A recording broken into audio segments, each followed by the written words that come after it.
Okay,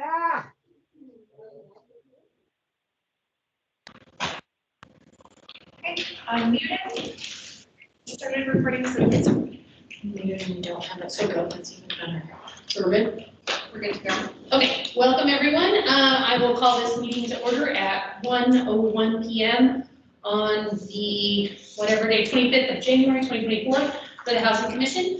I do want to read the notice of option to recess into executive session. So pursuant to ARS section 38-431.02, notice is hereby given to the members of the commission, written to the general public that at this regular meeting, the commission may vote to go into executive session, which will not be open to the public, for legal advice and discussion with the city's attorney for legal advice on any item listed on the following agenda pursuant to ARS section 38-431.03A3. Number 2 on our agenda today is roll call, so I will turn that over to Adriana to do roll call. Thank you, Chair.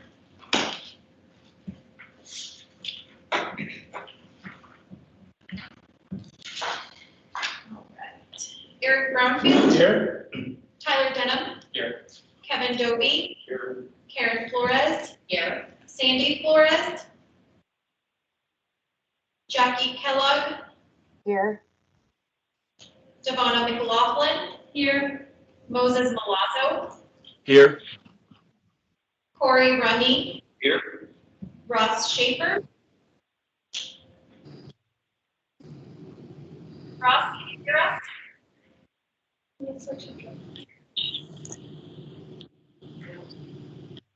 Sean Slauson. Here. Glenn Slivers. Here. Zoroya.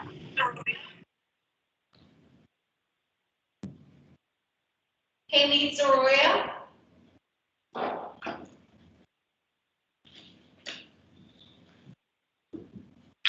Ross Schaefer.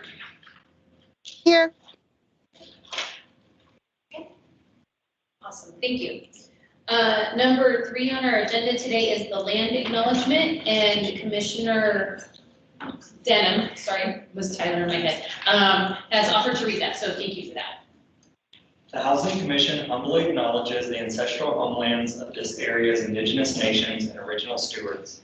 These lands, still inhabited by native descendants, border mountains sacred to indigenous peoples. We honor them, their legacies, their traditions, and their continued contributions. We celebrate their past, present, and future generations who will forever know this place as home. Thank you. Item number 4 today is public comment. At this time, any member of the public may address the commission on any subject within their jurisdiction that is not scheduled before the commission on that day. Due to open meeting laws, the commission cannot discuss or act on items presented during this portion of the agenda. To address the commission on an item that is on the agenda, please wait for the chair to call for public comment at the time the item is heard. Do we have any public comment today? I don't have any. One member of the public online. Okay. No? Okay. All right, item number 5 is approval of minutes. So item 5A, consideration and approval of minutes, Housing Commission meeting on December 6, 2023. The action is to approve the minutes from December 6, 2023 Housing Commission meeting. Is there a motion to approve the minutes? I move to approve the minutes from December 6. Okay, we have a motion.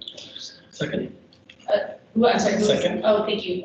So we have a motion from, I want to see the name, Flores. I just call you guys by your first names all the time. So Commissioner Flores and a second by Commissioner Brownfield. Is there any discussion? Anything on mind for this discussion?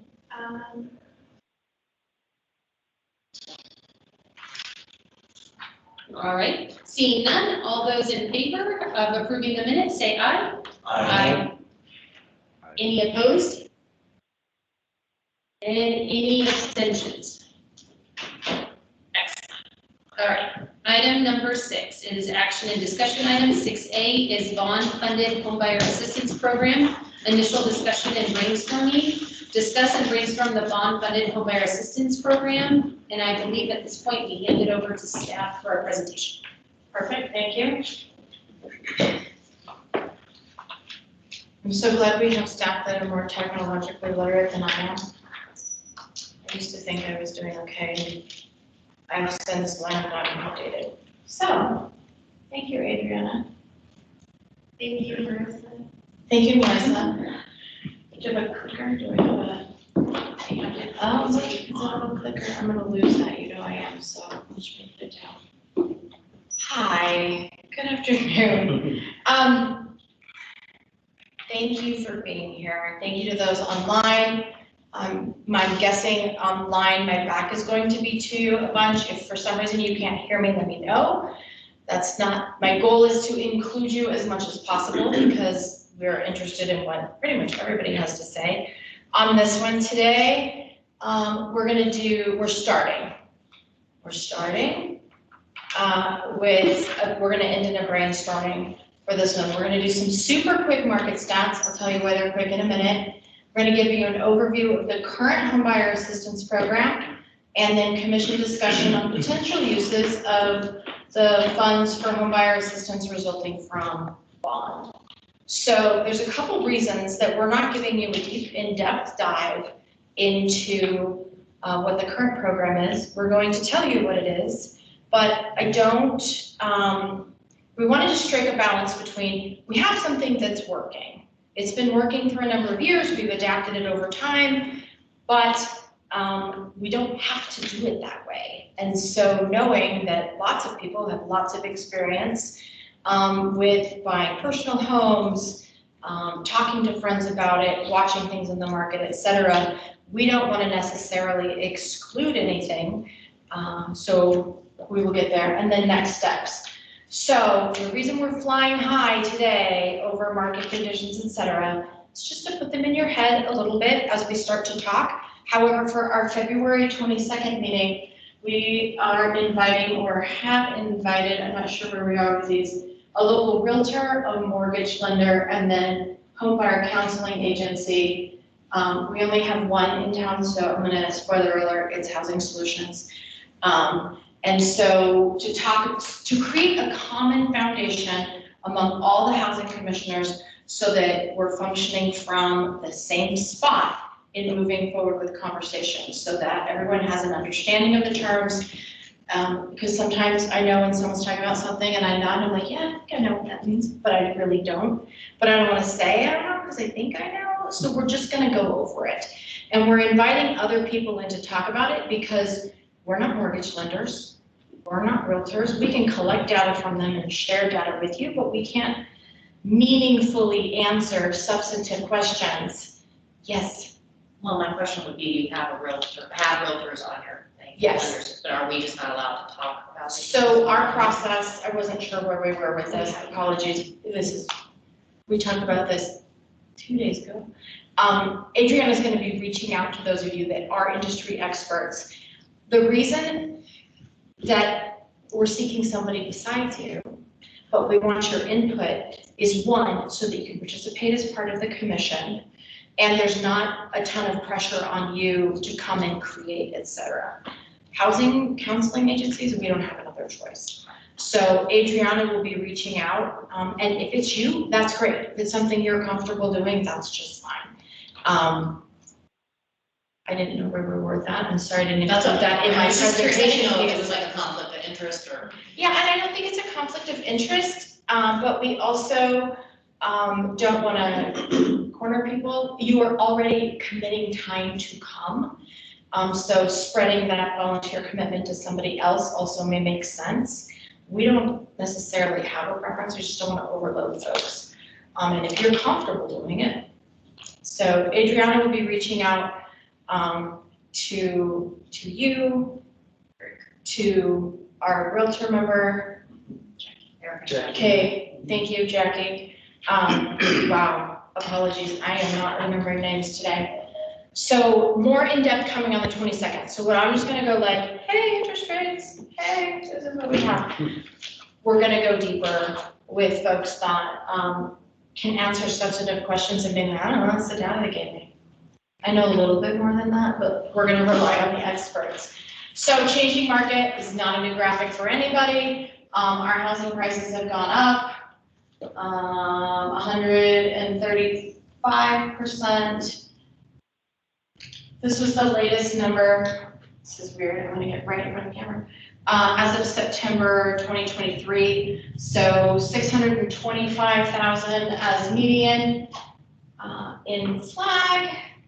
Oh, look, our income has gone up our area median income has gone up 46.5%. These are the 100% numbers. You don't see 2004 because HUD doesn't publish those. They say April 1st. That's happened one time since they told us they would publish them on April 1st, more than a decade ago. So around April 1st, we should get numbers for 2024. We do not have to use those retroactively. We use them from publication date forward.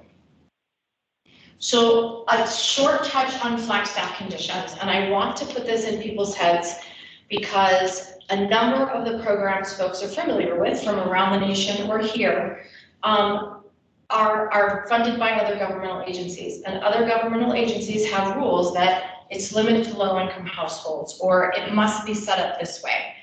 Local money means local rules. This is the power of bond funds. So we are not restricted to serving low-income only households. We are restricted by Arizona law, city code, and ethics. So we are not subject to a lot of the other pieces other programs are.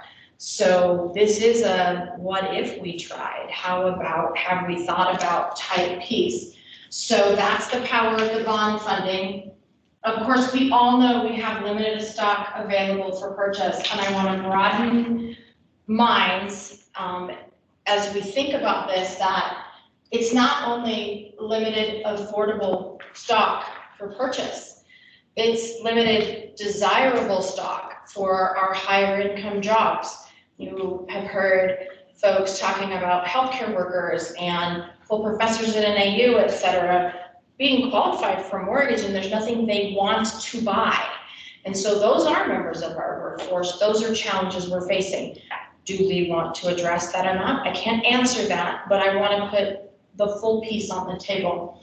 Of course, we have limited stock available in lower price ranges, and then limited stock overall. There was an article in the paper 2 weeks ago talking about how limited our housing stock is here to purchase and the history of that, et cetera, the pressures from outside markets. I mean, way back in the day when Loop 101 opened and there was a direct connection to the East Valley, we saw a huge influx at that moment of time of second home buyers, because Flagstaff is now essentially an hour closer to the East Valley. And it's lovely up here, especially when it's boiling in Phoenix. So there's been multiple things that have led to our limited housing stock, including limited development. The other piece that's different for us is that our local incomes are higher than historical levels. January 1, our minimum wage went up to $17.40. That has impact. That has impact on what we pay for everything in our community. It has impact on what people are making. So we have folks that no longer qualify as low income because they make just too much because of the increasing wages. It's give and take on all of it. Yay, folks make more money. Things cost more because people are being paid more money. It just adds to it. And that our local minimum wage is higher than the state minimum wage. And so that changes our conversation up here. I think that's something you might hear from homebuyer counseling agency, when we've asked them to talk about people. Like, what are you seeing? Who's walking in the door? Who's seeking homebuyer assistance help right now? And what are they qualifying for? What are their barriers? We have a program. I'm not there yet, I'm skipping ahead. I did want to capture interest rates. We are in a weird spot for interest rates. If we look historically, this is the last 6 months. Where are we? Here. Last year, thank you, of interest rates. Yikes. Like, we're seeing numbers up above where we've had them, the last time we saw interest rates above 7% was in summer 2002. And summer 2008 for above 6%. That looks like this. So this is the last 10 years of interest rates overall, not for Flagstaff, but overall. Yikes. So this is what we're dealing with, which makes it harder for folks to qualify for, which makes it harder for people to afford homes. And so this is fresh in the minds of some of our city council people. This is fresh in the minds of your housing staff. This is fresh in the minds of anybody who works in the industry. Back here, 4% here, yay, like that, okay, we can do this. But as things have climbed, it just makes it that much more increasingly unaffordable. All right, we wanted to revisit just to frame in people's heads. If you know me, you know I hate word slides that are all words. There's no way around this one. So this is what we told the community we would do. This is the ballot language at the top, expanding the homebuyer assistance program, approximately $7 million. That's our bucket of funding. This funding will expand the current City of Flagstaff homeownership assistance program that provides eligible first-time Flagstaff homebuyers with down payment and closing cost assistance for the purchase of a home in city limits. Do we have needs outside city limits? Yep. Are there cheaper homes outside city limits? Yep. Bond funds come from taxpayers in city limits. We are legally limited to home purchases within the City of Flagstaff. Assistance is provided, current program, in the form of a repayable loan that when repaid will be utilized again to help Flagstaff households. Approximately 305 households will be assisted with initial funds, and then as if those funds are repaid, we'll recycle them over and over. So what is 7 million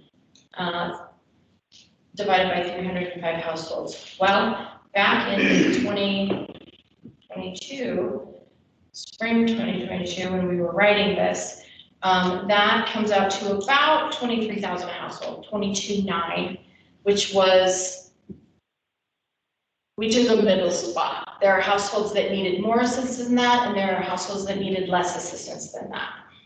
This is pamphlet language. Pamphlet language is not legally binding language. We are not required to hit 305 households. It is our guiding number. It is something we would like to fulfill a community promise. Will there ultimately be, if our subsidy amounts are higher than 23,000, we will ultimately hit more than 305 because the funds will be repayable and recycled over and over. That's our goal. I don't want that to be a limiting factor. Nobody anticipated 2 years ago that we would see, a year and a half ago, that we would see interest rates up at 7%. We have not had interest rates up that high in so long. So it was a best guess technology. I want it in our heads, but I don't want it limiting our thought process.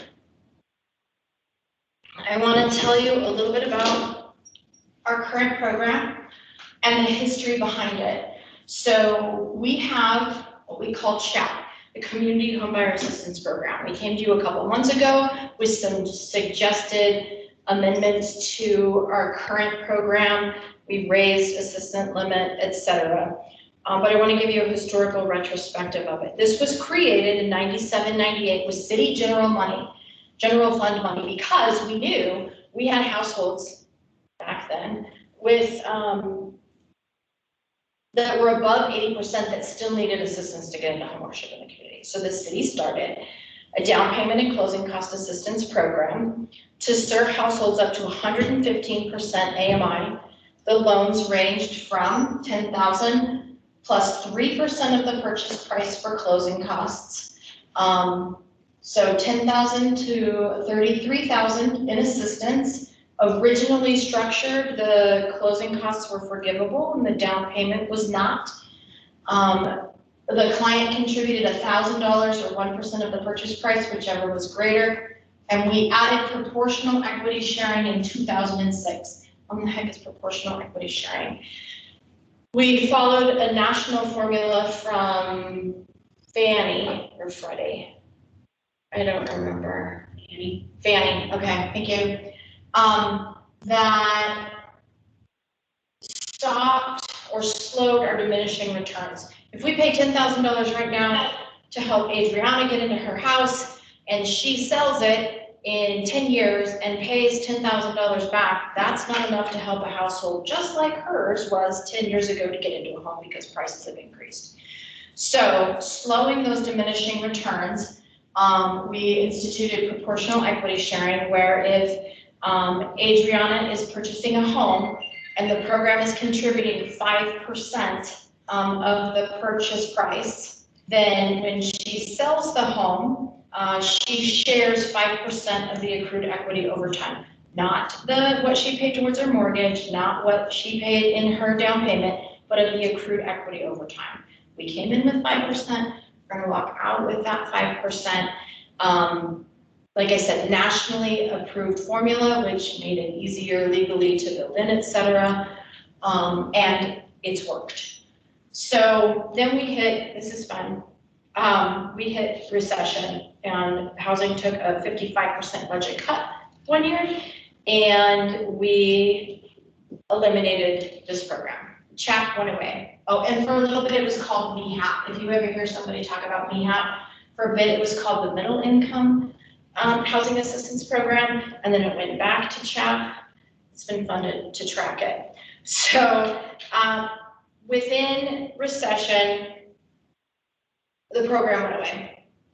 And I'm seeing if I wrote a date down. 2008, 2009, our funding was completely eliminated. And yes, do people pay us back when they sell a home or refinance for cash out? They sure do. But when the recession took place, people were not selling homes, people were not refinancing homes, so our program income also dropped off. So in 2010, we restarted the program with CDBG money, or Community Development Block Grant money. Awesome, we had a down payment program again. And federal funds are limited to benefiting 80% and below. And the subsidy of $15,000 sounds great. But given our market, it wasn't enough subsidy to help low-income folks get into homeownership. And so the spin down was slow. We knew it needed to be different. We didn't have another funding source at the time. We were refunded I say refunded, it sounds like we got money back.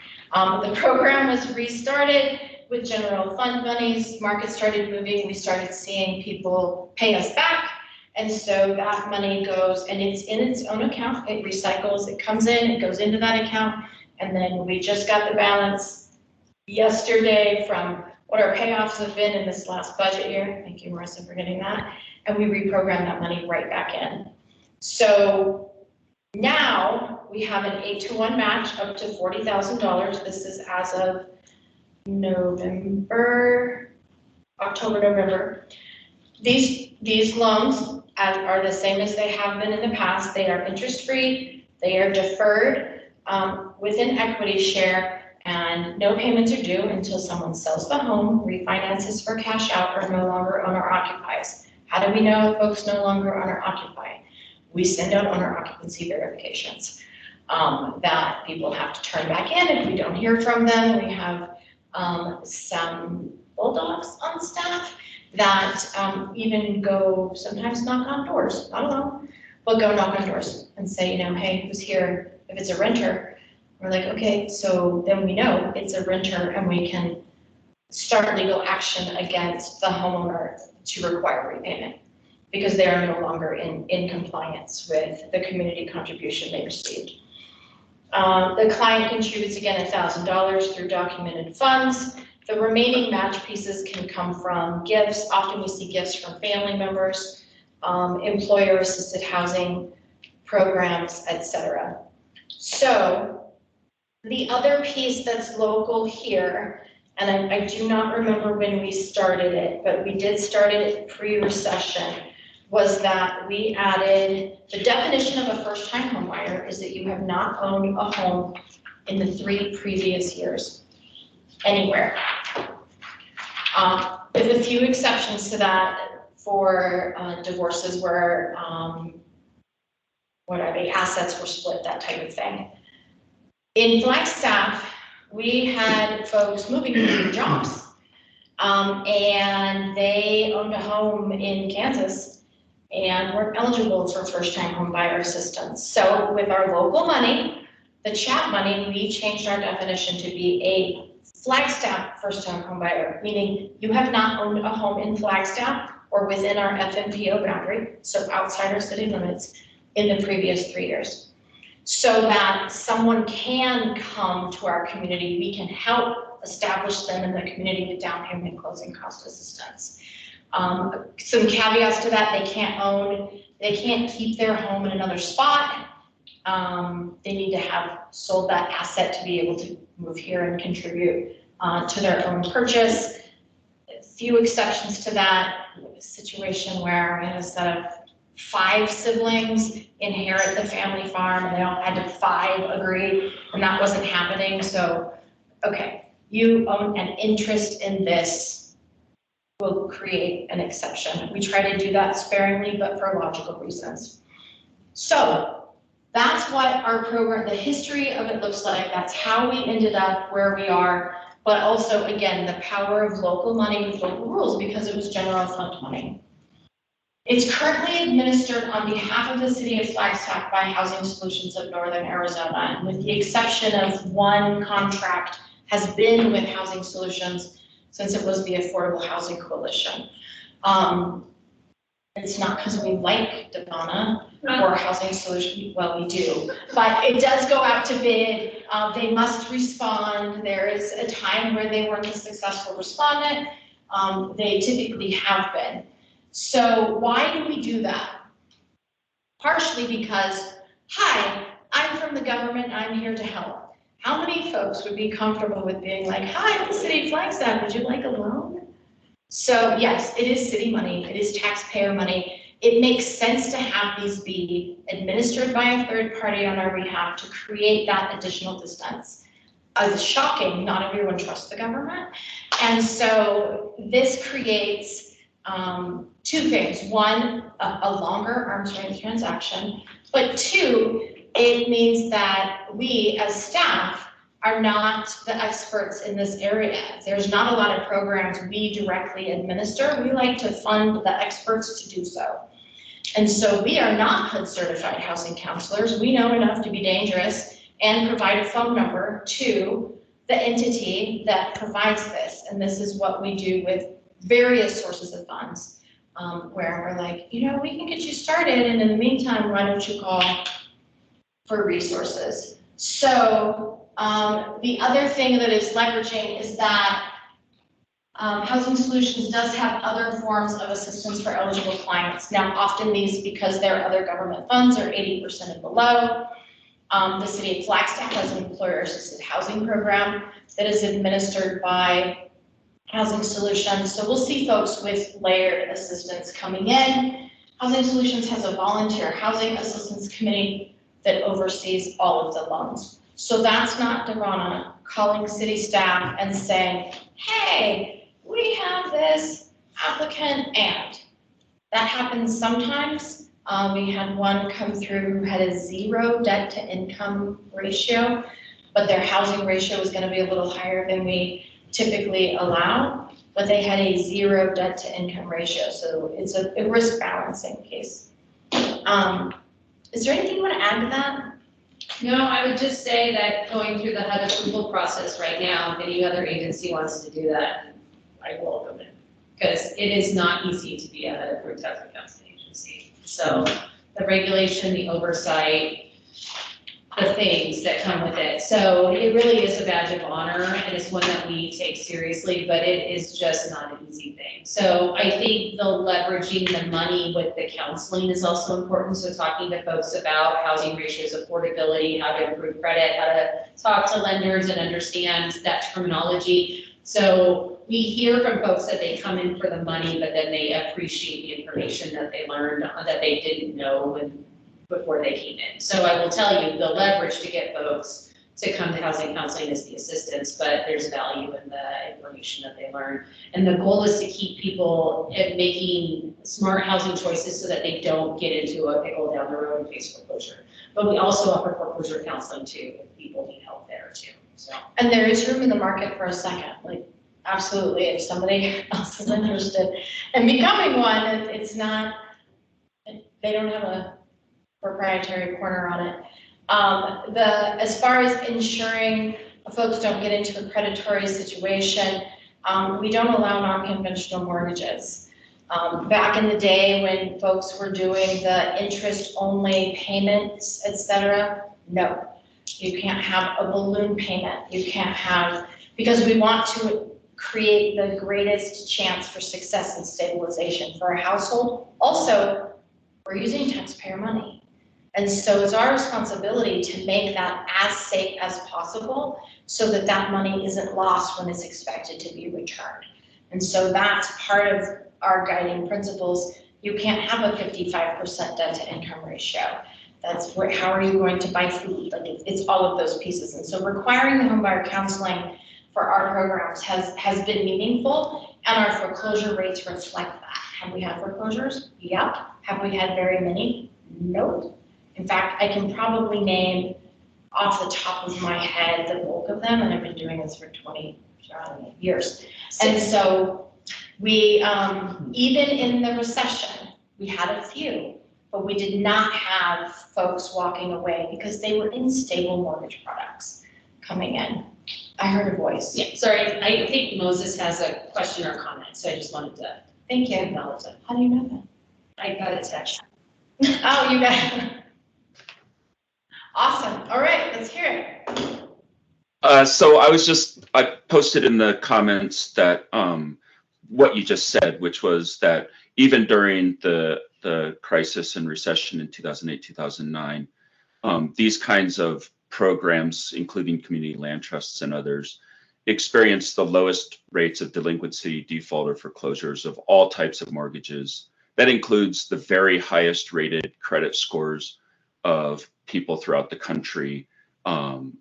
These kinds of programs far exceeded all of the others as far as rates of foreclosure and delinquency. Thank you. I didn't even pay him to say that. Commissioner Runge, do you have a comment? I just have a question. So the older models seem to have a median income. In the last one, is it not tied to the median income? Thank you. Yep, oversight. It is tied to median income, and right now we go to 125. 125% of area median income. And so we'll go deeper into that next time as far as like what the purchasing power of that income level is, and then, you know, comparing to the available stock. We used to have an old presentation where we married people off and qualified them. They have one car loan, and they have one student loan, that type of thing. And so when we go deeper next time, we'll go into what those purchasing abilities are. So remember, there's two ways we can approach this. It's not only with the housing costs, but it's what people make. And this is, so supply and demand, this is one of the demand side programs, is to help people get into already existing housing stock within our community. So,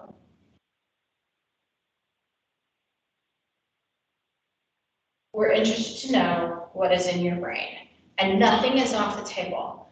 The other piece that we are having to build into this is review by bond counsel. We're first in the state of Arizona doing these things. And so we are going through multiple levels of legal review to make sure that we're not doing something illegal.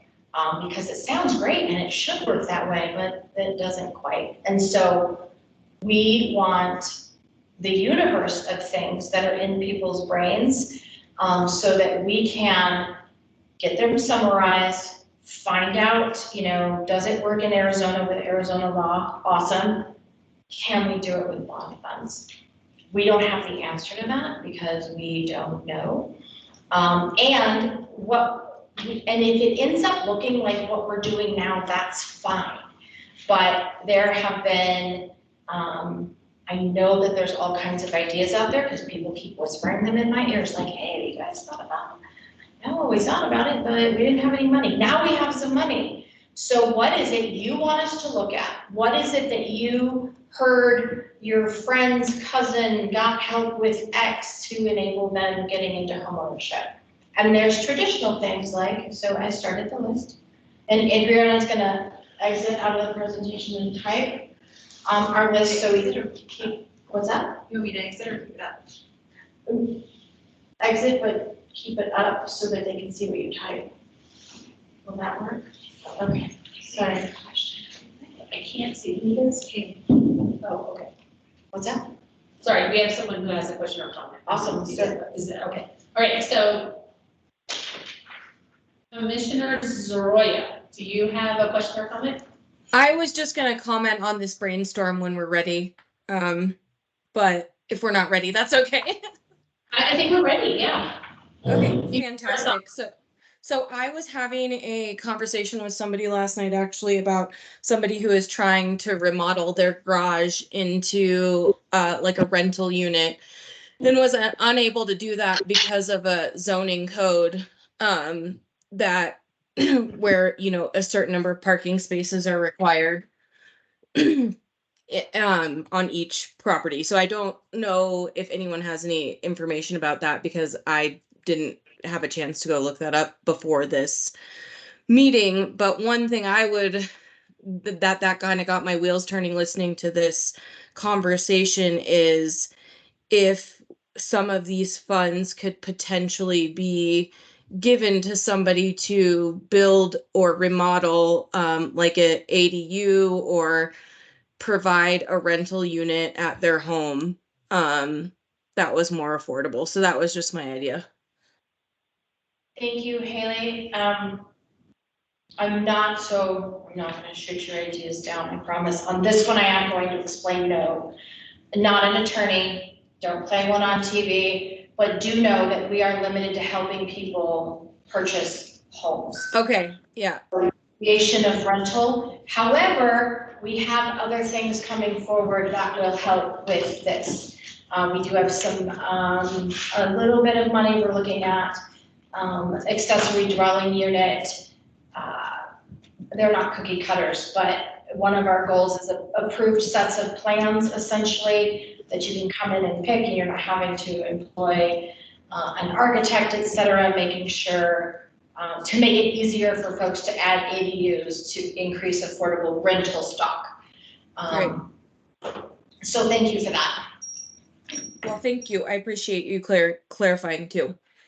Yeah, absolutely. Always feel free to reach out and call. We're happy to help. Commissioner Denham, do you have a follow-up? Yeah, I do have a follow-up with that, actually.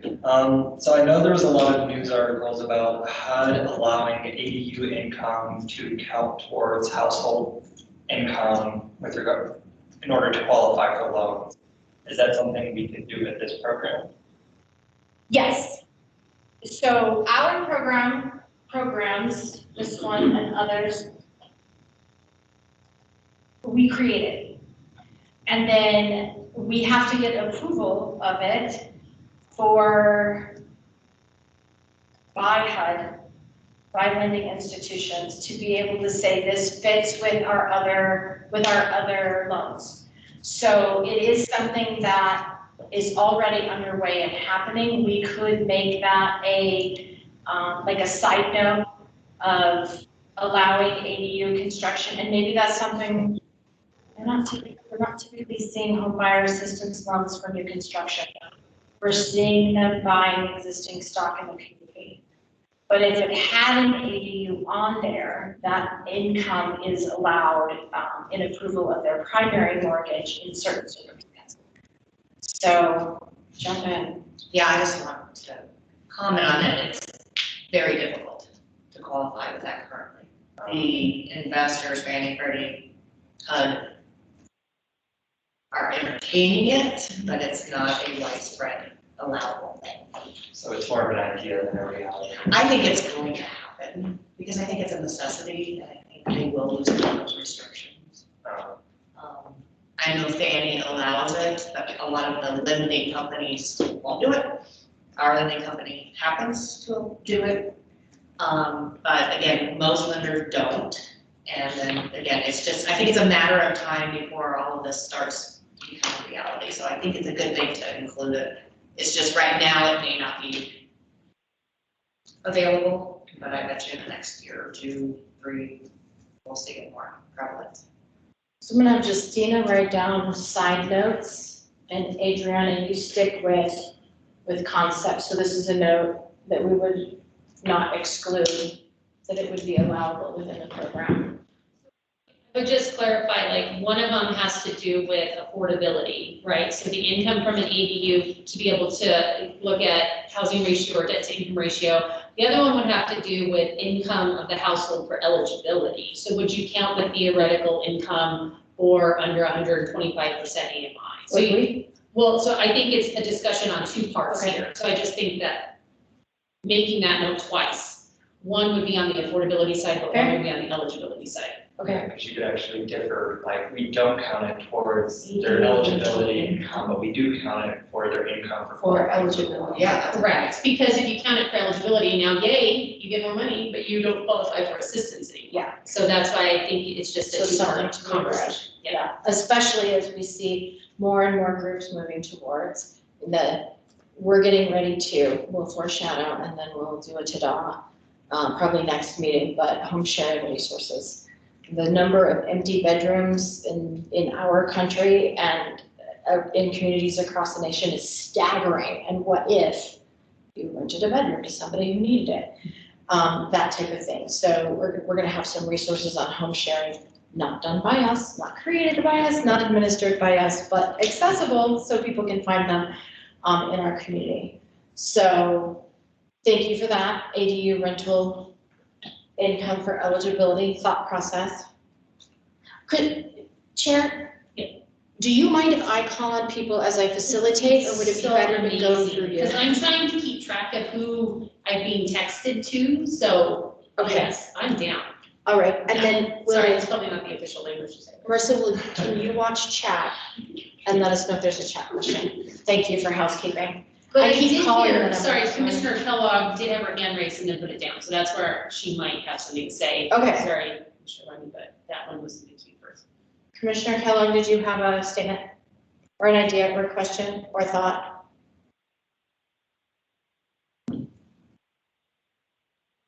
Sorry, I just want to interrupt. No, that's fine, absolutely, thank you for that. It's hard to facilitate when you can't see all the people in the room. So, Commissioner Slauson has a comment. okay. I was just Commissioner- gonna say, I mean, is forgiveness of the down payment assistance a possibility? It's a possibility. Yep. So let's look at that.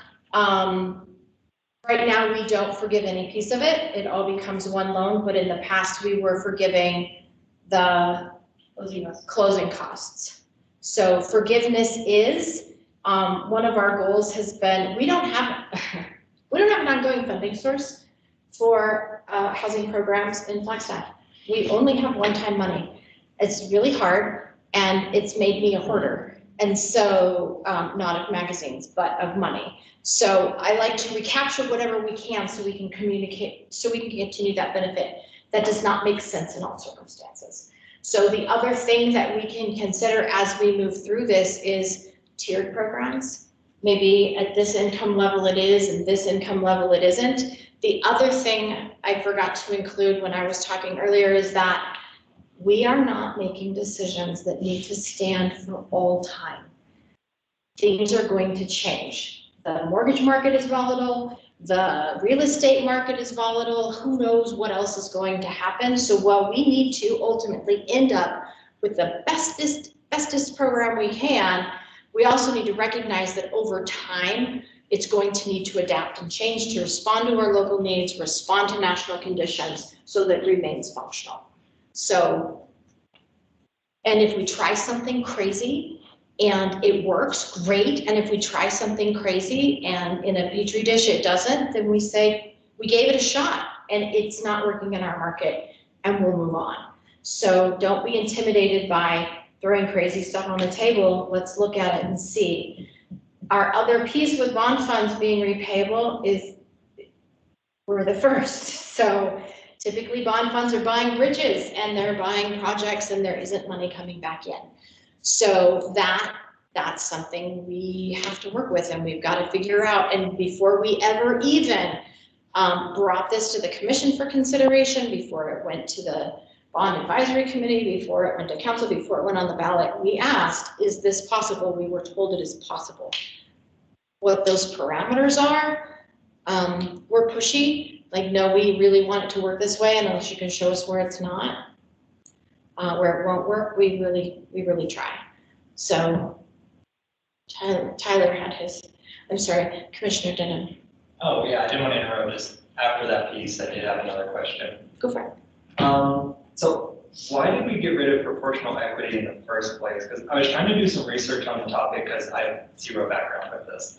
And proportional equity was actually praised a lot in the literature on two counts. One, if housing costs go up, which means there's more need for the program, you're actually getting more money back as homes are sold. If house prices don't go up, we're doing a good job on keeping down housing costs, then you're not getting as much money, but it's okay because you don't need it as much.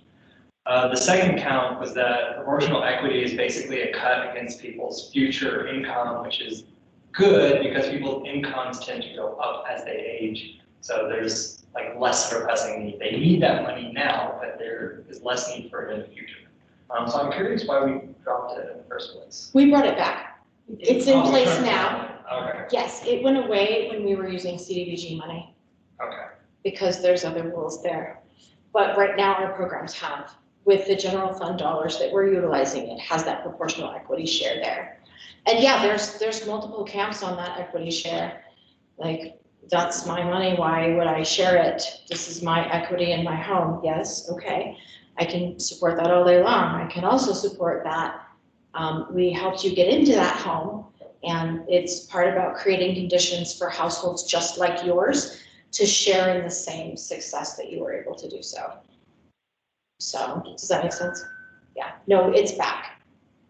And again, following a national model, like we weren't first. We pulled up, we had a friend at Fanning who sent us documents and was like, hey, we said, we're thinking about doing these. Like, hey, did you know there's a model? Great, can I have that? Thank you. And now it is accepted in the industry. For a long time, it was a new concept, like Karen was talking about. It's not right now and it's really hard. Financing for permanent affordability used to have to be completely hand underwritten, and unless you had somebody in a bank branch that could do the manual underwriting of that loan, it didn't happen. Now, DU has, the desktop underwriter has some provisions in it where those things get plugged in. It just takes time for the industry to catch up with it. And so I agree with Karen, it's hard right now, but it may not be in the future. We just have to wait and age. I think Corey had a question. I kind of statement that I want to make sure we were done with the ADU piece, because I like that idea, the brainstorming idea of how can these things be pulled in and out, and I just have kind of a different one, and maybe it will work or maybe it won't, which is based on like VA loans, because sometimes people could get zeroed down because they qualify for VA, so they'd be able to qualify, but maybe the housing costs put the house too expensive for them to qualify based on their income. So would these funds potentially be available if that would lower their gap limit, right? Like to pair with their 0% down, but also here's a niche just to get the cost low enough to affordability. So we would call that mortgage buy-down assistance. So let's throw that up there. Is helping lower that so that, yes, it can be zero down, but the payment is too high, we buy it down. With this loan, it brings the payment into an affordable spot. Yep, perfect.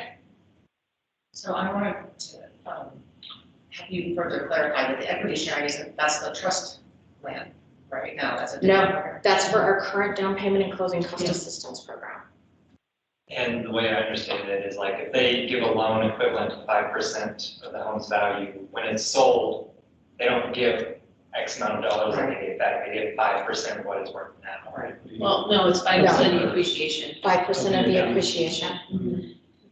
Land trust and permanent affordability is an equity share model. It's a different one. And that's limited to just 25% is the formula that the city of Flagstaff uses. So appraised value at purchase, appraised value at sale, you only get 25% of the appreciation. This model is based on the percent of assistance you got to begin with. So if you only got 2.5% of the home's value when you bought it, you're sharing 2.5% of the appreciation at sale. So it's not limited to just this arbitrary 25%. It could be much less because we're not giving them 25% of the purchase price at purchase. So you're saying we do have that? Well, it just depends on the value. So if you bought. I just haven't, I know that, I Yeah, deal with it all the time, but I don't recall if we offered that option, other than if it was the trust. Every Land trust market piece. rate one has that type to it. Every chat market rate down rate. payment and closing cost assistance loan, the city of Flagstaff dollars has that equity share. Okay. And the reason for the land trust piece or the permanent affordability is the subsidy, the public subsidy going to those units is so much higher. It's the entire land cost and occasionally additional money as well. And so that's why those are different. But the land trust is only if the city specifies a property. It's a separation of the ownership of the land and the units, the land and the unit. And So usually it's with the developer as they're building, allowing to. That's do been the that. city's model, but it also can be resales at this point too. yeah, and we do have resales happening. The other thing I'd like to put up there though is investment in land trust units, because I see it's a more significant initial investment certainly, but if you can capture the units, then you're helping on the supply side, not just the demand side. And so could we create land trust units through home buyer assistance programs that essentially you can do acquisition resale? So we have inventory in our community. Can we buy that? Can we subsidize to create land trusts? Okay, I thought you were saying, can we develop with this money? No, I we can't do not develop. want to do that. But could we acquire a unit already for sale in the market? So let me think how to phrase this. Let's call it, I had incentivizing or integrating permanent affordability. Okay. It's a way of buying down the price and then sticking it into the land trust. So essentially you're gonna pay for the land value, right? And then sell the house at a lower cost. So in that model of resale, we wouldn't be recapturing the subsidy. The subsidy would be staying in the land and the unit itself. Yeah. Okay.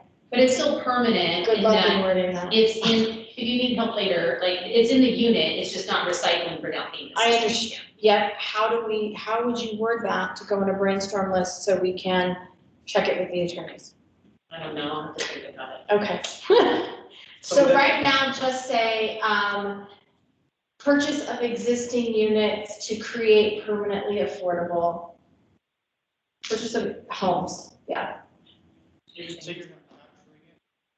you kind of are, you're just putting it in different. It's put into a unit instead of a fund that revolves. It doesn't come out in cash. The public investment stays.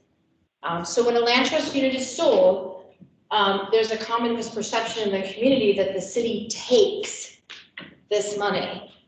That money never comes to us. It stays invested in the land. And so that equity it's not.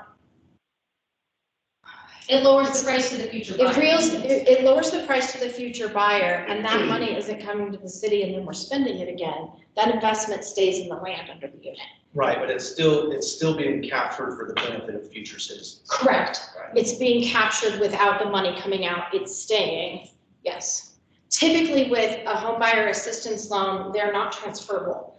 And at the point of sale, it comes back to us. I can think of 2 instances in 23 years where we did something slightly different because of extenuating circumstances, such as there was a woman who had MS, it had regressed to a certain point. She was in a 2-story unit. She needed to be in a 1-story unit to continue to be able to function within her home. We allowed her to transfer that to a purchase of a new unit because it didn't make sense. Well, you're no longer a first-time home buyer, good luck. She wasn't selling it for funsies. She was selling it because it was no longer useful to her. So like I said, I can think of 2 of those in hundreds and hundreds of cases.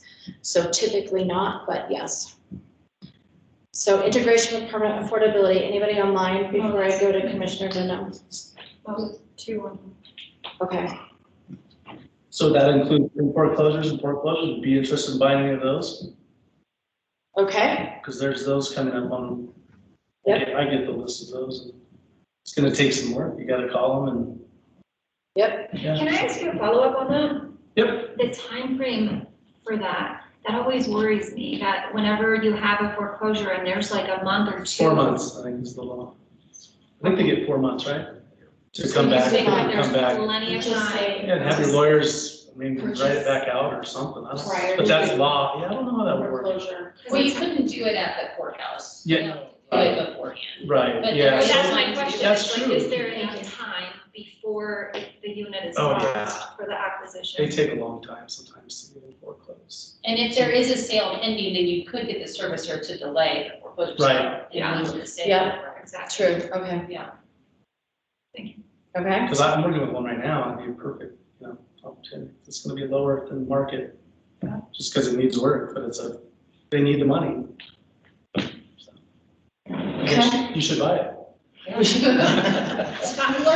So in 2000 and the budget process for 2008, as I was watching the market, we were watching the market and we were seeing things come down.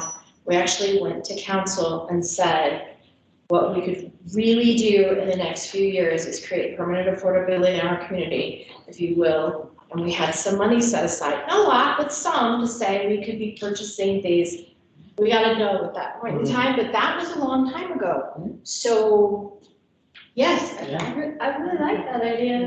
All right, who's online? Commissioner Milazzo and then Commissioner. Yeah, you never know. Okay, Commissioner Milazzo. Yeah, so I have a couple comments and a question. The first one is, I'd appreciate if the commissioners would let those of us online hop in line a little bit better. It's hard to keep our comments while people are jumping in and skipping in line. And then my question is, when we're talking about this ADU rental income for eligibility, I want to bring up the potential, and I have no idea how wild of an option this might be, but what if we also, if we're going to consider income, can we also, or consider different types of income as treated differently? Can we also consider different types of debt to be treated differently when we're considering eligibility? So for example, medical debt dramatically impacts lower income people much more than it does impact higher income people. And so if we're going to be able to consider income differently based on what kind of income people have, I think it would also be fair to consider debts differently. So for example, not treat medical debt as, or student loan debt as a negative on people's credit or eligibility considerations. This would dramatically help certain people get into qualifying for home buying assistance and home buying in general if these things were treated as less negative than they currently are. Thank you. Thank you, Commissioner Milazzo. Yes, we can add it to our list and look at for our pieces. Unfortunately, we don't control the private lending market, which is where a lot of those pieces come in. But I see a very thoughtful look on Commissioner Flores' look and a Well, face. I was just gonna ask, Commissioner Rosso, to clarify what you mean by how it's treated. I mean, are you talking about like collections, or are you just talking about the debt overall? Mostly, it's just a wild idea, and I don't know exactly how to treat it. The thing that I was thinking of is debt to income ratios, and whether or not, if we're going to treat income from one sort of thing differently from income from other sources, then I don't know why we wouldn't be able to treat debt of one type differently from debts of a different type. Medical debt is especially insidious in our communities right now, and if we're able to calculate the debt to income ratio differently by excusing medical debt in this kind of calculation, that could substantially help people. I don't know if it's something that's possible. I don't know enough about the lending market to know if that's something that can happen, but I think, we're brainstorming, so it's certainly something we can think about. Let's add it. Absolutely. I don't want to exclude anything at this point. So let's look at it. I don't know if we can do it and take it into consideration as we create program dynamics. The issue will be, will the primary lender be able to do it? And so Right, I understand. Add it and consider it, so thank you. I see Commissioner Kellogg has her hand up. I just wanted to piggyback on that. As far as our programs, it's not going to be an issue as far as debt to income ratio. That's going to be completely on the lender. That's nothing that we can facilitate or even affect. There are programs and loan programs that will look at medical debt and student debt differently. I know there's a lot of programs like for doctors where they will not include their student loans. Bank of America is a big one that does that. But as far as for our purposes, that is nothing that we can facilitate or affect in any way. Thank you. We've done it within our own programs for our own qualification pieces as far as qualifying for our money, but you're absolutely 1,000% correct, and we can't impact that private market piece. So thank you. Thank you. Commissioner Zaroya? So yeah, just to question, the money coming from the city of Flagstaff for a down payment assistance or something is going to be different with a different note. So you're going to have the freedom to exclude debt if that would be something obviously legal and everything that would be approved. So I guess I don't understand how it's tied up with the normal lender. It's tied up with the normal lender because we are not the main note on the property. So you have to have okay. I see what you're saying. Yeah, that makes sense. Does that make sense? So it's subject to the terms of the deed of trust or note that the first position lender has. Okay. The first position lender would decide whether the person gets the loan or not. We would help with down payment with our own terms. Right, but I mean, then like some lenders won't even allow a second position debt and stuff like that. So, I mean, I get there's a lot of things that are subject to one another, so that makes sense to me. Also, so, okay, and then just to kind of jump back to the mortgage buy down assistance, I was thinking, is there any way to do like a monthly subsidy for someone to help them pay their mortgage? Because then more money could stay in the fund and it's not expending lump sums at a time. And then you could, as you're getting money repaid potentially, and then some of it is just not going out as quickly from the overall fund. So I don't know, that was kind of a crazy idea too. Okay, we can look at that. Because we have 7 million, I'm not super worried about spending chunks. But let's look, we can absolutely look at it. We can piggyback on that as well, something that we've struggled with in the past. with our down payment and closing cost assistance program is that I can't tell you what our program income is for next year. So I can't say. I think you're gonna say the A word. I don't know what the A word is, but hold on and maybe I will. We can't predict that. And it's really frustrating because our allocations from the general fund are subject to what the city has. And in lean budget years, like we saw in the recession, this went away. And all we ever had was the program income coming in. Well, how much program income are you going to get? Well, I don't know. It depends on who sells their house or who decides to refinance. And so there's a careful balance here, and we would love thoughts. We don't have to solve it today, but I'd like to put on the list considering payments instead of a lump sum payment at the end. Now, we have to consider debt to income ratio, and if somebody's getting into a house and they're maxing out their capacity of payment to income ratio for the mortgage, they're not going to have money to pay us. But maybe that starts in year 5, or maybe it starts in year 10, where they then start to repay that so that we have unknown. I guess $7 million is a lot of money. That's great. It's not going to last forever. But if we have a predictable way to know, well, we're going to get X amount of money in return a year because this many loans enter a payoff phase, that type of thing. It's a little counterintuitive to the way a lot of the programs are designed to assist lower income home buyers. And so for a low income household, home ownership, I mean, you're squeaking into that with the way the numbers work. But if we're serving higher income households, which we know we have households in our community that need that help, maybe it's tiered. Maybe we talk about repayments rather than lump sum.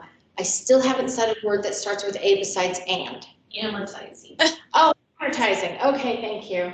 Yeah, it's going like simple. Amortizing loans. Yeah, and maybe we amortize it. Required payments. With an interest rate, perhaps. With an interest rate, okay. Adriana, would you also do amortize, charge interest? No, I'm like, where are you going with that? We were on the same wavelength. We just using were. a different thesaurus. Yes. See, I'm not a home buyer counselor. Like, what's the A word? I mean, I know one, but that's not where you were going. So, again, the interest thing is something we're going to have to look at with the attorneys, but let's throw it on there. What does that look like? Commissioner General? Oh, yeah, I was in the spirit of throwing wild ideas out to Yes, please. Wild ideas. Another thing I read about is in studies of large national programs, there's an issue with giving assistance to people who truly wouldn't have been able to buy the home without it. Like a lot of the assistance goes to people who probably could have gotten it anyways. And one idea that was floated to help with that is limiting the assistance to smaller, modest housing. Yep. I don't know how that would work in Flagstaff where we're so supply constrained, but. So that, we used to have a limit on the house price you could buy, and it was the 203B mortgage limit. And the last time we looked, you couldn't buy a house for more than that if you want our help. And it was 400 something thousand. Or it was more recently than that, it was 600 something. And we eliminated that because of our income limits. The income limits are dictating the price of folks, the price of homes people can get into. And our income limit, it was duplicative to have this price limit. But let's put it down of limiting price of housing to a reasonable something. We also in the past have had we will help you. And that's great if you have a down payment and then we're helping you get into ownership, but we will never exceed, our money will never exceed 20% of total cost. So it's great if we could help a household get out of the situation where they're not having to pay mortgage insurance But how much do we buy down? Our conversations way in the past were based on, does it make sense to buy down more than 20%? Because we have other households that need it to really get into the home. And so that's another piece we can consider. Eric, what did you say that number was now? Oh, she said it. Are you talking about conforming limit or? No, and it wasn't, It's FHA too, it was the rehab. It was- yeah. Yeah. Two or But we three. used it for. 2 or 3B or whatever. Yeah. I might Is have. that a different number? Yeah. So two, yeah. I heard you say 700, and I was like. And I think we were at like 1.25% of that limit or something, it was a little higher than it, because it was lower. And then. Well, it was lower and it wasn't reflective of our It prices, was, so we and, did. and that was part of the problem too, was that like there wasn't a house on the market under this arbitrary amount. Right. Because the market changed faster than the guidelines changed. So So, say that amount, I mean, because I think it's just the same FHA. yeah. It's in Warren County, but I think it's I want to say it's like 350 something or. And there's not a house on the market under that, right, price range, right? Like there was some problem with it. Probably throughout the county there. Yeah, but this is city limits and then you're limited to condos and, you know, it was like one of those things where we just ran into. It the didn't HOA. make sense anymore. Yeah. But maybe it makes sense moving forward, and maybe it's not that limit, maybe it's something else. I can tell you, back in the day, the original program stated homes selling for more than 140,600 are not eligible to receive assistance from this program. That should frame a bit for us of like, yeah, that is a little different than, so. And I don't have that, I deleted it. That number. But yes, limit the price of housing to a reasonable amount. What else? Guess I have. Oh, sorry. Go here first. Okay, are the types of homes limited via trailer, double wide, side fill, tiny home? Are there any limitations on the kind of structure? So that's something we can talk about. Traditionally, it needs to be permanently affixed to the land, period. Part of that is because it's difficult to get financing for mobile homes. The difference being, does it have axles? If it has axles, possible to permanently affix with stem walls. The permanent. So, but let's put that down.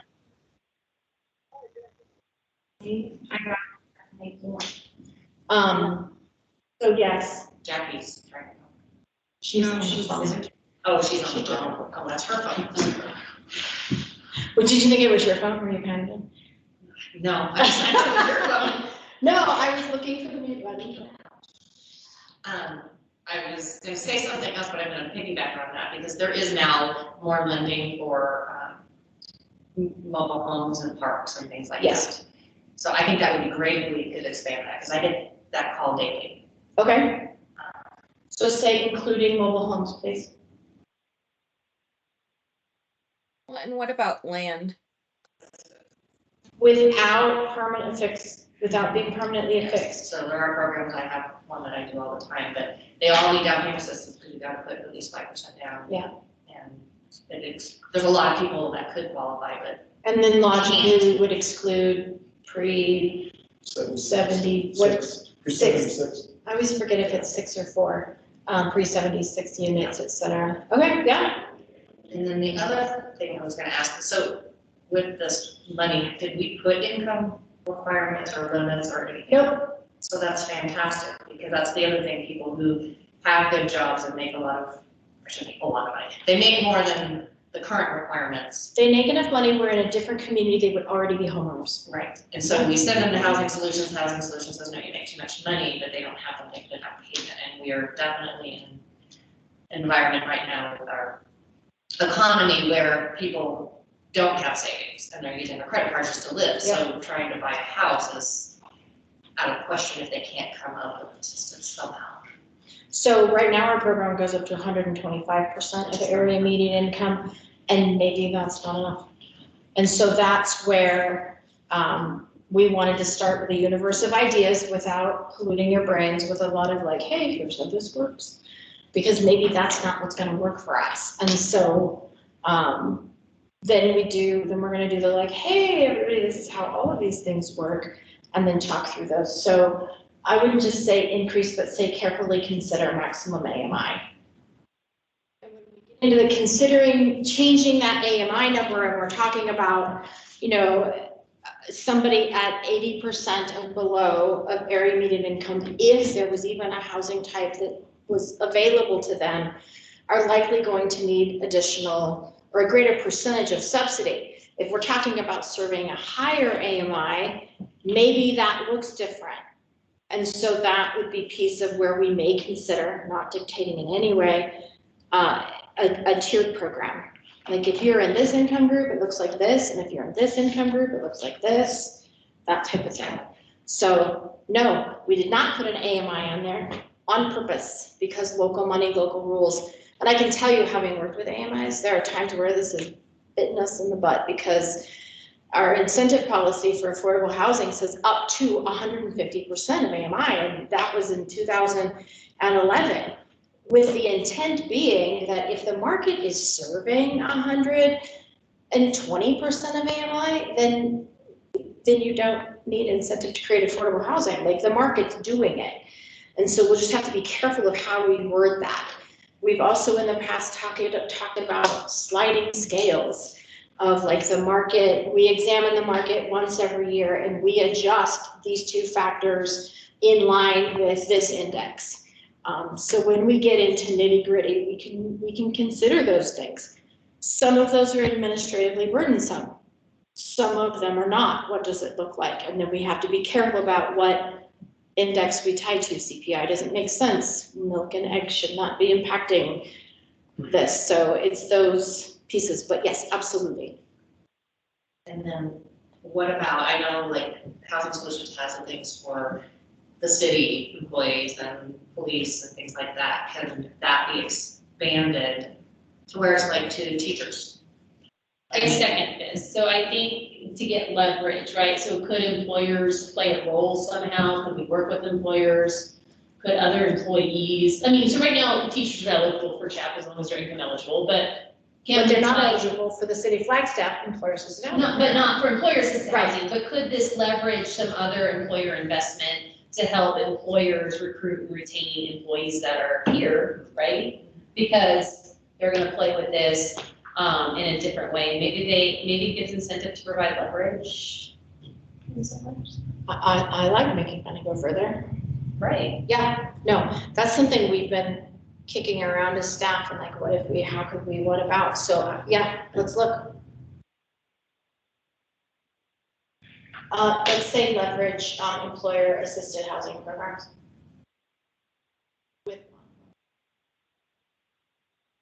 Thank you. Okay, more crazy ideas. You are not limited today for crazy ideas. I have a question. If you get home and you think of one, let us know.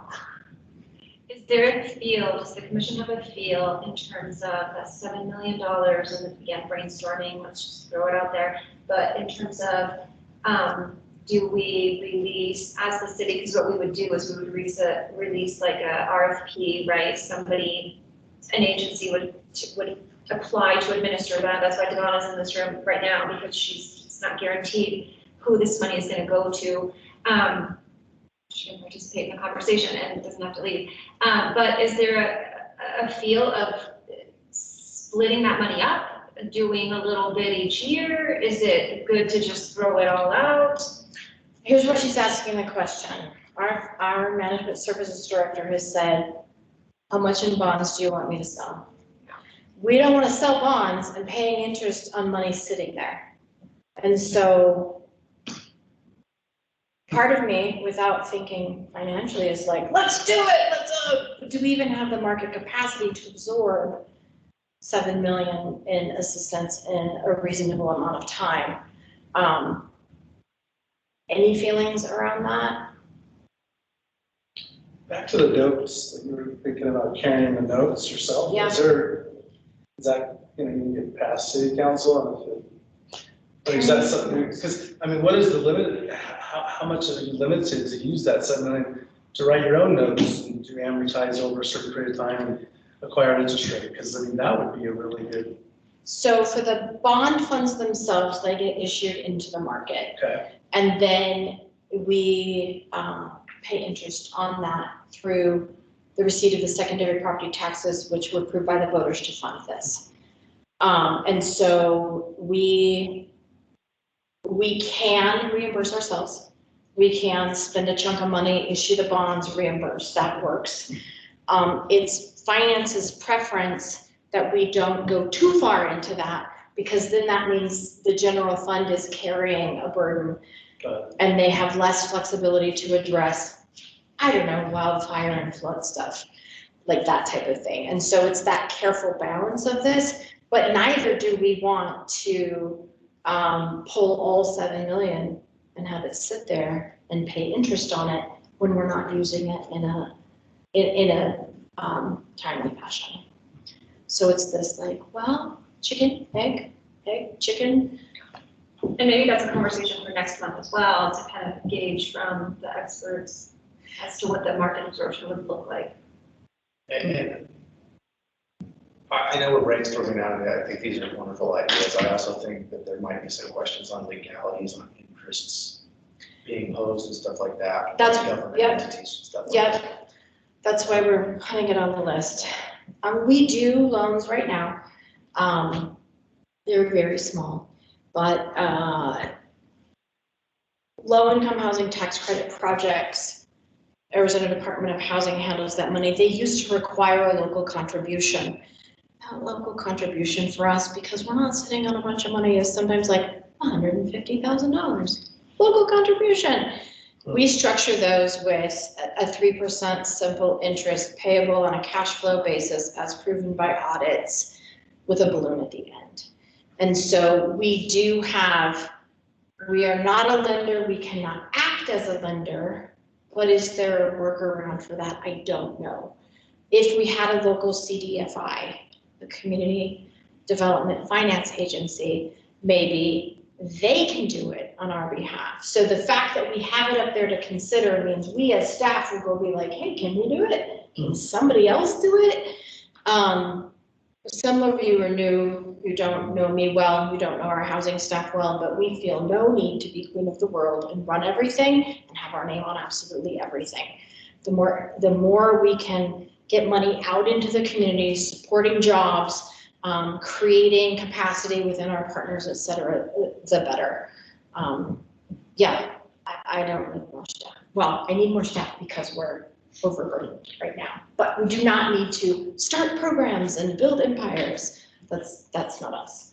So our goal would be, if we can't, is there a way we can make it happen through another tool? So we like to knock on all the doors. So, but thank you for that consideration, because you're right, we do have limitations. Yeah, and just on a side point, unless I'm stepping on somebody. No, you're good.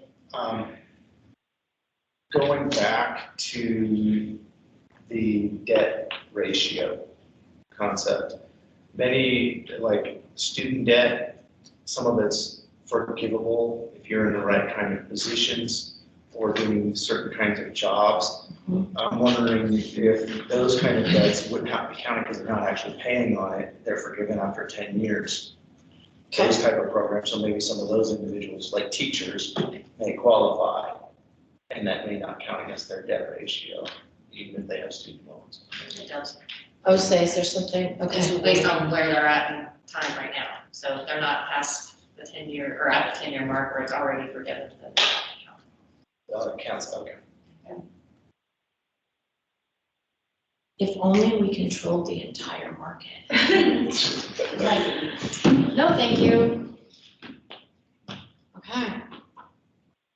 This is one of many conversations. What's that? I said this is one of many conversations. This is one of many. Oh, I have one more slide. Are you ready? Next steps. Research. Oh, what did I do? What did I do? Yeah, you broke it.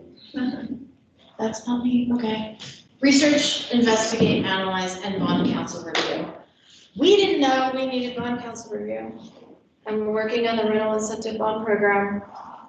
And all of a sudden we get an email from our management services director. And he's like, so I sent this to bond council, and we went, what? We're learning too. They didn't have an issue with it, we were good, but we don't want to get to that point where we were when it got sent to bond council. We want to start with bond council, and if there's things we eliminate right off the bat, we will. Or if there's things we're like, well, you can't do this, but you could do this. We want that conversation informed so that we are not spending your energies, our energies, in creating something that at the end of the day gets shut down. That's not going to be happy for anyone. So we're building in that bond council review. We will be creating an advisory group of industry experts and housing commission members. We're not lenders, we're not realtors, we're not market analysts.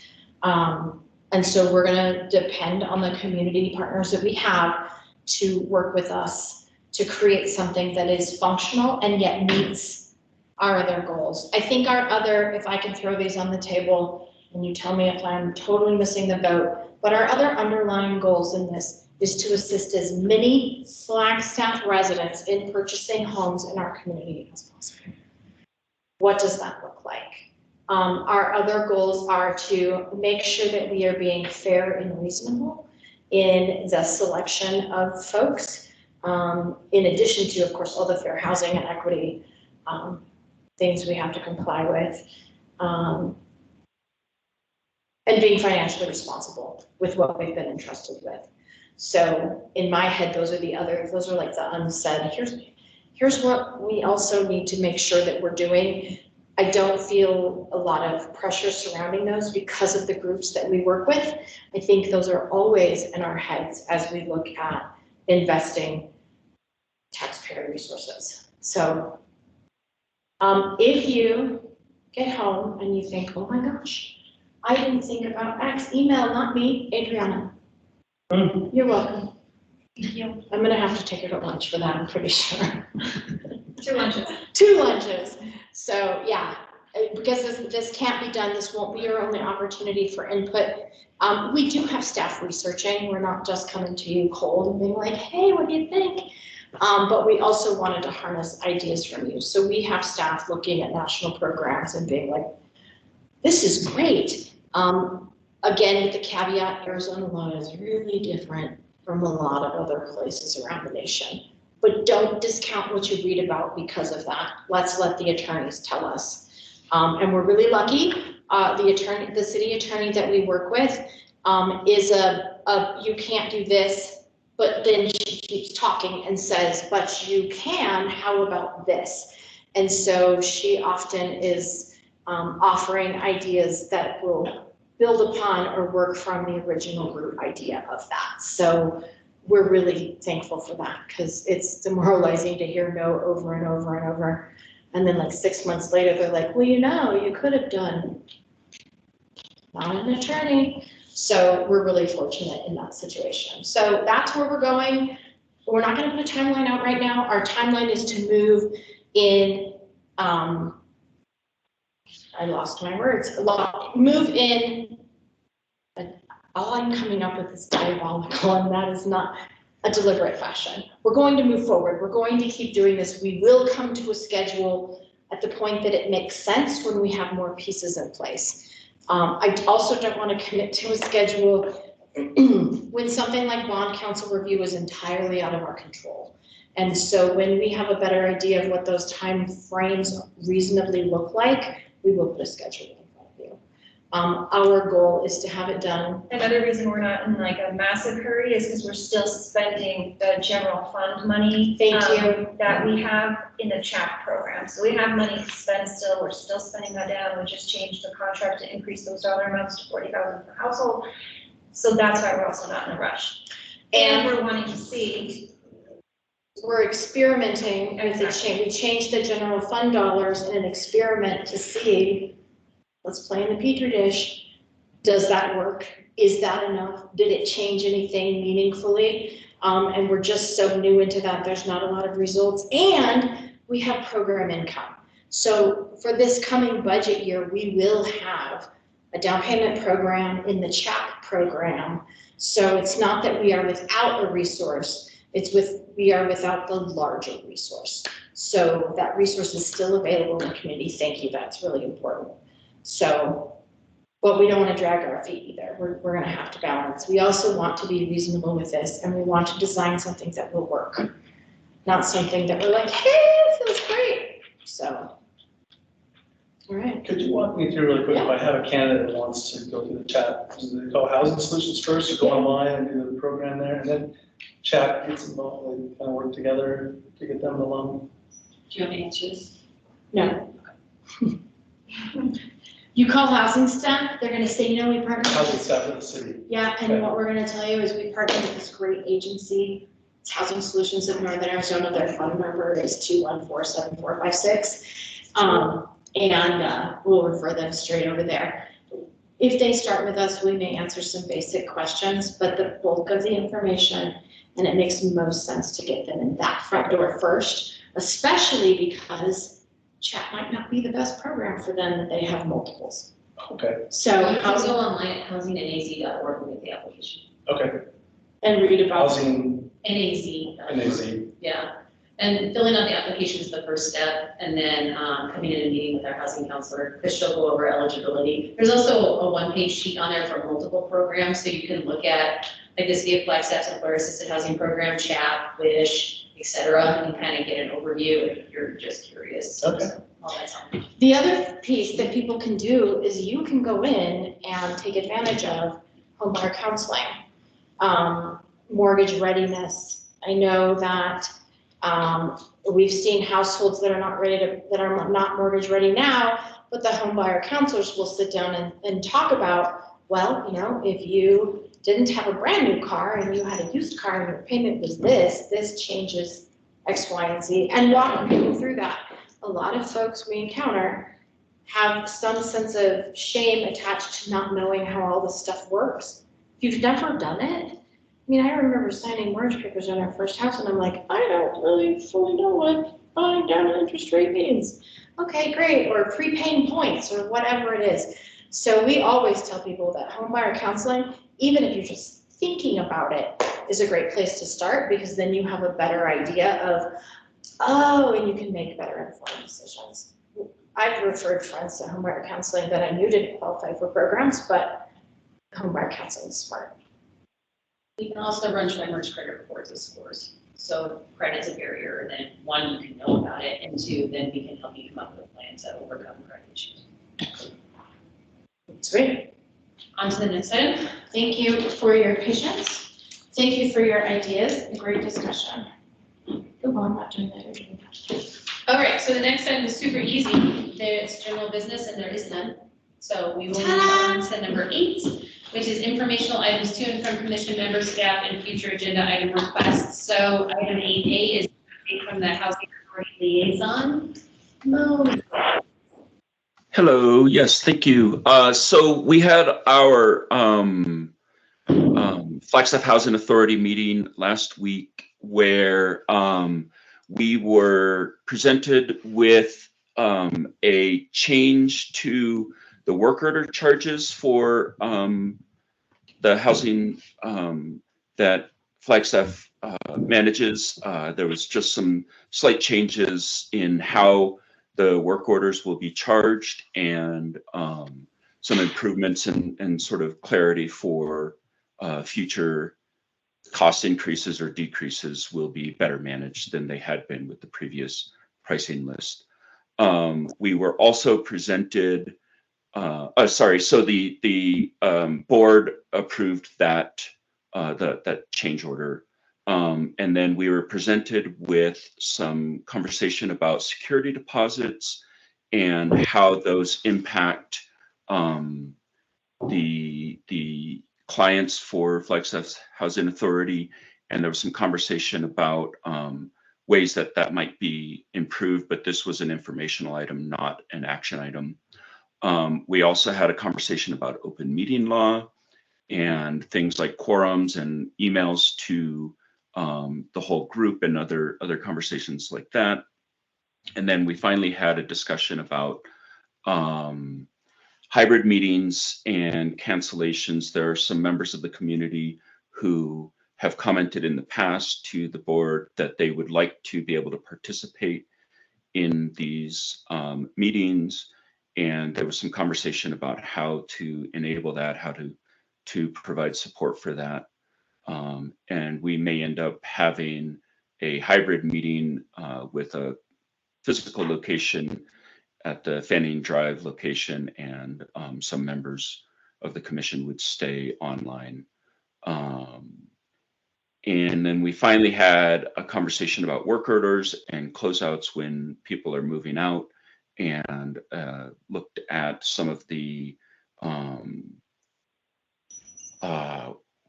word I'm looking for is number of people who leave the housing with outstanding balances, and conversation about how to improve that. It's not terrible, but there are still people who do have to leave with an outstanding balance, and that impacts the ability of Flagstaff to recover some of those costs.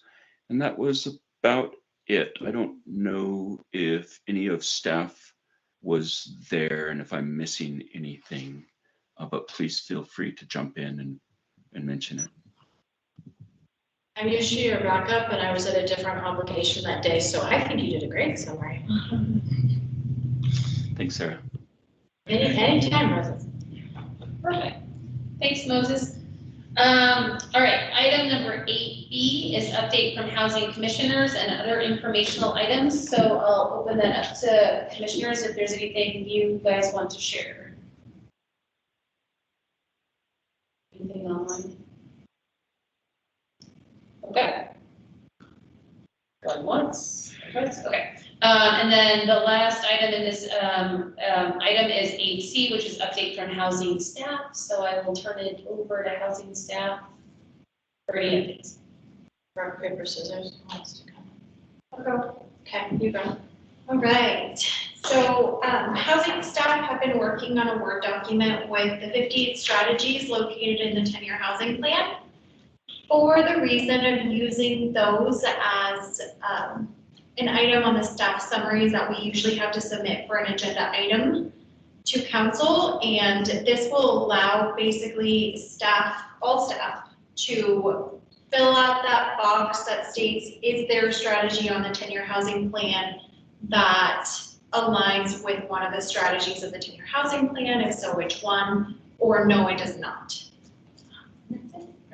And that was at request of city council. Right now, our staff summaries require us to write in how we meet the carbon neutrality plan, how anything coming to council, for individual items going to council, how they meet carbon neutrality, if they do, how they meet regional plan goals and strategies, if they do. We're now adding in the 10-year housing plan goals and strategies. Now, there's not going to be a ton of items coming. Liquor licenses are not going to relate to the 10-year housing plan. Rezonings will likely relate to the 10-year housing plan. Purchasing police cars is not going to relate to the 10-year housing plan. So there will be plenty of NAs, but there will also be additional information for council on the things that do relate to the 10-year housing plan, where and how they fit. So we're working at council's request to carry that through to the documents that are made available for council and the public on each agenda item. So if a staff person says, yes, this rezoning will impact the housing plan with item 52 and 71, I know there's one 58, but then who writes the how? Like, does that come to housing staff to relate it, or does that staff person have to like write a narrative to say how it will further the housing plan? It does not come to housing staff. I can't imagine trying to do that with the number of agenda items.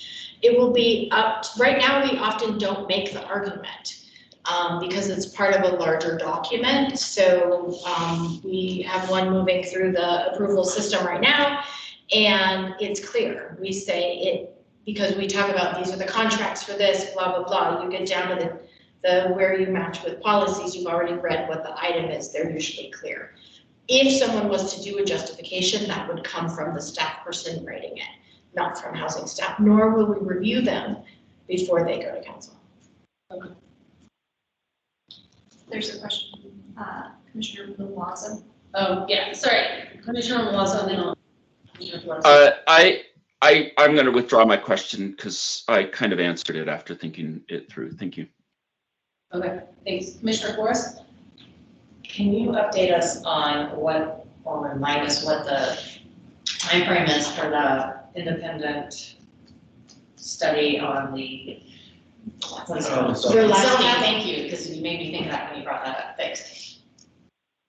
So, Jen, are you online? you don't know the answer. Off the top of my, but Jen Michelson, who's in our office right over there, is online and happy to answer that question for you. Yeah, I just want to make sure I got the question. It was just a rough time frame for the last cap consultants, like how long they'll be working on it, or? Yeah, I mean, I know we had talked about it maybe last month or the month before, but what are we thinking the timeframe is gonna be before we hear anything? I can go and find the official schedule, which we're working to kind of hammer out with them actually the last couple weeks. We're looking at first drafts of things this spring, and then working to keep refining during the summertime and catching the current council prior to the election in fall, so that we would be bringing them the recommendations and the results of the study this fall. Are we get a chance though to review it before it goes to council? Yes. And Yes. when are we doing that? Yeah, we I'm- will. Go ahead. I feel like this sound is kind of spotty. I can't hear it with the echo. How about I let Justina update you on what Justina's gonna update you on, or Jen, whoever's taking rental incentive, and I'm gonna look for the email that says. Thank you, Sarah. But yeah, to briefly answer your question, yes, they will absolutely be taking all of the findings and recommendations through all of the relevant commissions. So I can't pinpoint which month exactly. But yeah, I can move on to a very brief update. I have 2 items to update you on with the recently approved rental incentive bond program. So the draft notice of funding availability was submitted for review right before the new year. And we just got that back yesterday. So it's been a whirlwind month. We're now working very closely with our legal friends in legal to refine that draft. And we expect to have the final NOFA published later next week. And then secondly, I do want to share with the group, I did send an email to all housing commissioners requesting their participation on the ranking committee to review those applications for funding when that time comes. A quick glance at the calendar suggested perhaps the last half of February as a rough time frame for that. So we'll need the participation of 1 to 2 housing commissioners on that committee to help those funding recommendations. So I did hear from a couple of you. Thank you very much. So thanks for your interest, and I'll be in touch with you as we work to finalize that committee. And that's all I have.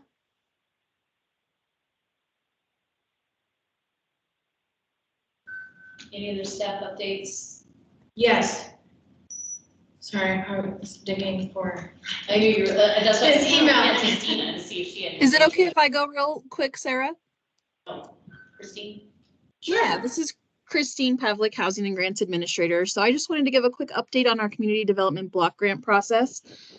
We did have a public meeting, a community input meeting last Thursday at the Hal Jensen Recreation Center. This was really targeted towards folks who live in our target neighborhoods, Sunnyside, La Plaza Vieja, Southside, and Pine Knoll Brandon, an opportunity for them to kind of chat with staff about what kind of needs they see in their neighborhoods that could potentially be met by CDBG funded projects. And so we had a great time chit-chatting as staff and with a couple of we had about 2 folks from La Plaza Vieja and 2 folks from Sunnyside, and then a handful of other people who came, and we got some great feedback. Then we had another public meeting yesterday to release our NOFA, provide lots of info about how to apply for funds, and just give general information about how CDBG works and what it can be used for. That was a very well attended meeting as well. And I guess I'm comparing to the pandemic when no one came, but still had quite about 15 people there, I'd say. So our NOFA is officially released. It's due back February 26th, and then we will be ranking those applications to make funding recommendations. And I would love it if any of you, we can have one of you or two if more than one person is interested. If you wanted to volunteer to read applications within the first 2 weeks of March and then meet for about a half a day to rank applications. So if you're interested, please send me an email. I would love to have you volunteer. Haley's done it in the past. She's been such an awesome attribute to those teams. And I think she's really enjoyed it. So she can tell you how much fun it is. And that's all I've got. Thank you. Thanks, Christine. Sarah. All right, follow up on Commissioner Flores's question. March, hypothetically. However, the day they identified to come to the Housing Commission is not a Housing Commission meeting. So I think that was our last piece of discussion where I went, that's great, but that's not when the Housing Commission meets. So I'm going to say March or April, but that presentation is coming. And let me see. There's also a city council work session intended to be before council break for July and August to get council first blush on it as well. However, Housing Commission is before it goes to council. So P&Z, sustainability, housing. Don't know if that's the order or not, but those were the ones listed in this. This is an email from 12/28. So that feels fairly recent, but is a month ago. But that's the intended timeframes for those to come. We understand how important that is, and we will budget the appropriate amount of time to make sure if it calls for a special meeting so that we make sure that there's enough time and we're keeping our other business on track, we may make that request.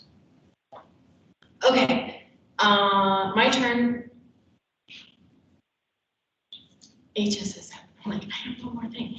We wanted to give you an update on the Homeless Shelter and Services Fund award we received from Arizona Department of Housing, $849,000. We held a process similar to what we've done for our CDBG pieces and the ARPA funding that we've had in the past years. We've allocated several $1 million following this process. This time, you guys approved the recommendations in October to go to City Council. We went to City Council in December and in January. So City Council made multiple comments about respecting the recommendations coming out of the ranking committee and coming out of the Housing Commission. And if you will recall, those point spreads were close. We're talking, I think it was 4 or 5 points between top scoring and lowest scoring. The staff and the ranking committee had chosen a methodology of awarding funding based on highest 3 received full funding. The 3 that scored on the bottom half received partial funding. City Council really struggled with this. Housing staff was somewhat stuck in the middle. We were advised by purchasing and grants and contracts that we don't typically provide proposals to council prior to decisions being made. We have with CDBG a NOFA process like this one was a little bit different. Then we got a legal interpretation after the second time we went to council that said give them everything, so we did. It was difficult for council, it was difficult for staff. Council ended up landing on a different funding methodology. Everybody still got funding. The methodology they chose was to distribute the funding based on the proportion of total funds requested. but also making sure that each agency that specified a minimum funding amount received at least their minimum funding amount. There was only one agency whose proportional request would have been under that. It was Catholic Charities. And I think it was about $10,000. And so $10,000 was removed from the highest money award that was going to the lowest scoring proposal. Again, I say lowest, but the point spread was like this to make sure that Catholic Charities received their minimum request. Council provided that direction on Tuesday. Depending on where it is in the queue, it's scheduled to go to council, not this coming Tuesday, but the Tuesday after. All those documents are due in an hour and 10 minutes. So we're on schedule to get those moving. It was a difficult conversation. I think it was a difficult conversation for council partially because there's so many needs in the community and services and shelter feel different for some. And this was available to be spent by both services and shelter. So we are also underspending deadlines by the state, which we had to ask for some forgiveness on because we should have already been spending money. The state said they understood where we were, said keep going, keep moving, do this as fast as you can, and we are. I want to make it very, very clear that the City Council did not dismiss the recommendations of the Housing Commission. They did not say, what were they thinking? They did not say any of those things. And they repeatedly said, we respect the recommendations. We're struggling with the methodology. That methodology was chosen by staff and by the ranking committee. And so there's several methodologies we could have picked. We picked one they didn't like. They redid it and agencies received funding. So if you were watching that at all, there were multiple council meetings, there were multiple late nights, and our staff spent 6 weeks on working on something we thought would be concluded in December.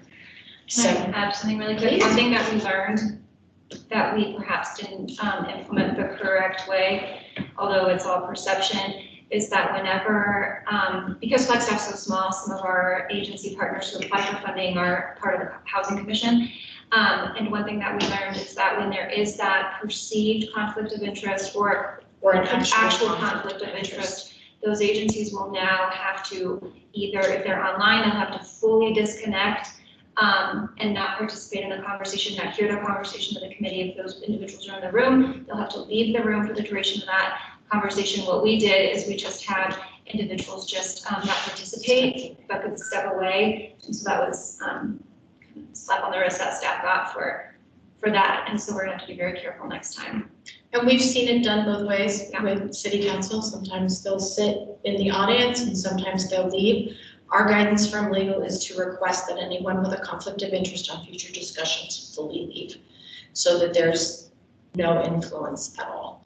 And so that'll be something as it comes up that staff will be paying hyper attention to make sure. We are also looking at how we do things. I hate being stuck where we have one group of advisors we depend on telling us one thing and another group of advisors we depend on telling us something different. We just want to play by the rules. So which is it? How do you want us to do this? What does this look like? So we are examining what we're doing. One, maybe we've been doing it wrong, or maybe there's a changed condition and we've repeated the same process over and over.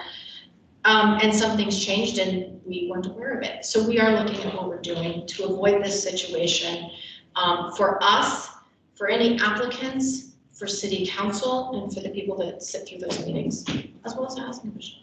So if folks have questions, we'd be happy to answer them, but that was the summary, and those contracts should be approved in the next 2 weeks.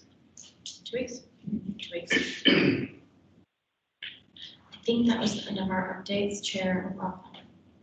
Okay, any questions for staff? For many commissioners? Okay. Any other comments, questions, concerns from commissioners? Oh, or future agenda item requests, that was on the 8th. Throw that out there. I have one that I had forgotten to mention, I'm so sorry, but I do want to let you guys know that city council will be hearing text amendment changes to the zoning code, I believe, to allow for residential and public facilities zoning. That's scheduled for Tuesday, February 6th. So if that's of interest to you all, I just wanted to point out that's going to be on the council agenda. And to add, that is a strategy on our 10-year plan. And so once that gets approved, we'll take that off. If it gets approved, if it gets approved, but yeah. So, yeah. All right, seeing nothing else, we'll adjourn 4 minutes early, it just changed, at 2:56. So thank you all. Thank you, thank you, thank you. Thank you.